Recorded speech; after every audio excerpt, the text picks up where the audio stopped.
नमस्कार। हर हर महादेव, जय भोलेनाथ, जय शिव शंभू। स्वागत है आपका आपके खुद की चैनल पावन कथाएं में।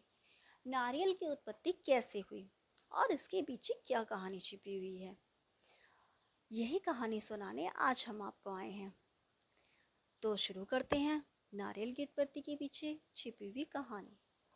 प्राचीन काल में सत्यव्रत नाम के एक राजा राज करते थे। वह प्रतिदिन पूजा पाठ किया करते थे।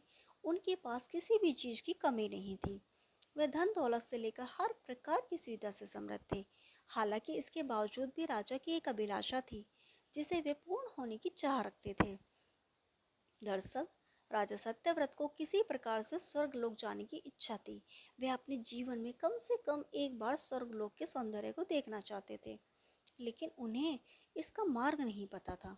इधर दूसरी तरफ ऋषि विश्वामित्र अपनी तपस्या के लिए घर से बाहर निकले। चलते चलते वह अपनी कुटिया से काफी आगे चले गए थे। काफी समय बीत गया लेकिन वह नहीं लौटे।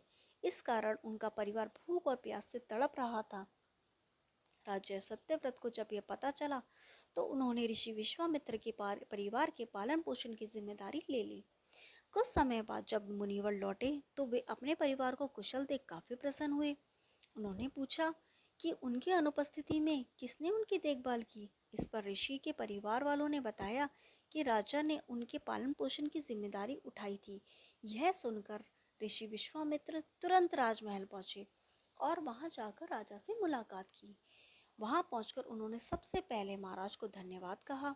इस पर राजा ने ऋषि से अपनी इच्छा पूर्ण होने का आशीर्वाद मांगा।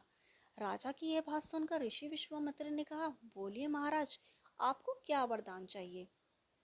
तब महाराज ने कहा, हे मुनि, मुझे एक बार स्वर्गलोक के दर्शन करने हैं। कृपया करके मुझे वहां जाने का वरदान दे। राजा की प्रार्थना सुनकर ऋषि विश्वामित्र ने एक ऐसा रास्ता बताया जो स्वर्गलोक की ओर जाता था। यह देख राजा सत्यव्रत बहुत खुश हुए।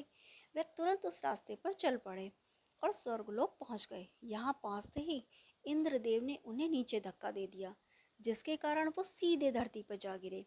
राजा सत्यव्रत ने तुरंत सारी घटना ऋषि विश्वामित्र को बताई। राजा की बात सुनकर ऋषि विश्वामित्र गुस्से में आग बबूला हो उठे।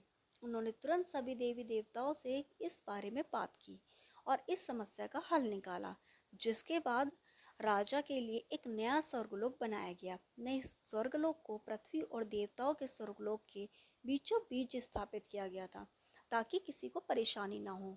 नए स्वर्गलोक से राजा सत्यव्रत तो बहुत खुश हुए, लेकिन विश्वामित्र को एक चिंता लगातार सता रही थी। उन्हें डर था कि नया स्वर्गलोक कहीं जोरदार हवा के कारण गिर ना पड़े। अगर ऐसा होगा तो राजा सत्यव्रत दोबारा से धरती पर जा गिरेंगे। काफी सोच विचार के बाद ऋषि विश्वामित्र को एक उपाय सूझा। उन्होंने एक स्वर्गलोक के नीचे एक बहुत बड़ा लंबा खंबा लगा दिया ताकि उसे सहारा मिल सके। ऐसी मान्यता है कि नए स्वर्गलोक के नीचे लगाया गया खंबा एक विशाल पेड़ के तने के रूप में बदल गया। यही नहीं, कुछ समय पश्चात जब राजा सत्यव्रत की मृत्यु हुई तो उनका सिर एक फल में तब्दील हो गया।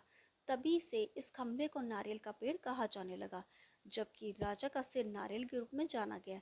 यही कारण है कि नारियल का पेड़ इतना लंबा होता है। हर हर महादेव।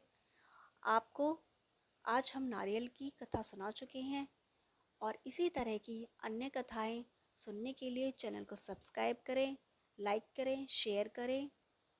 धन्यवाद। हर हर महादेव।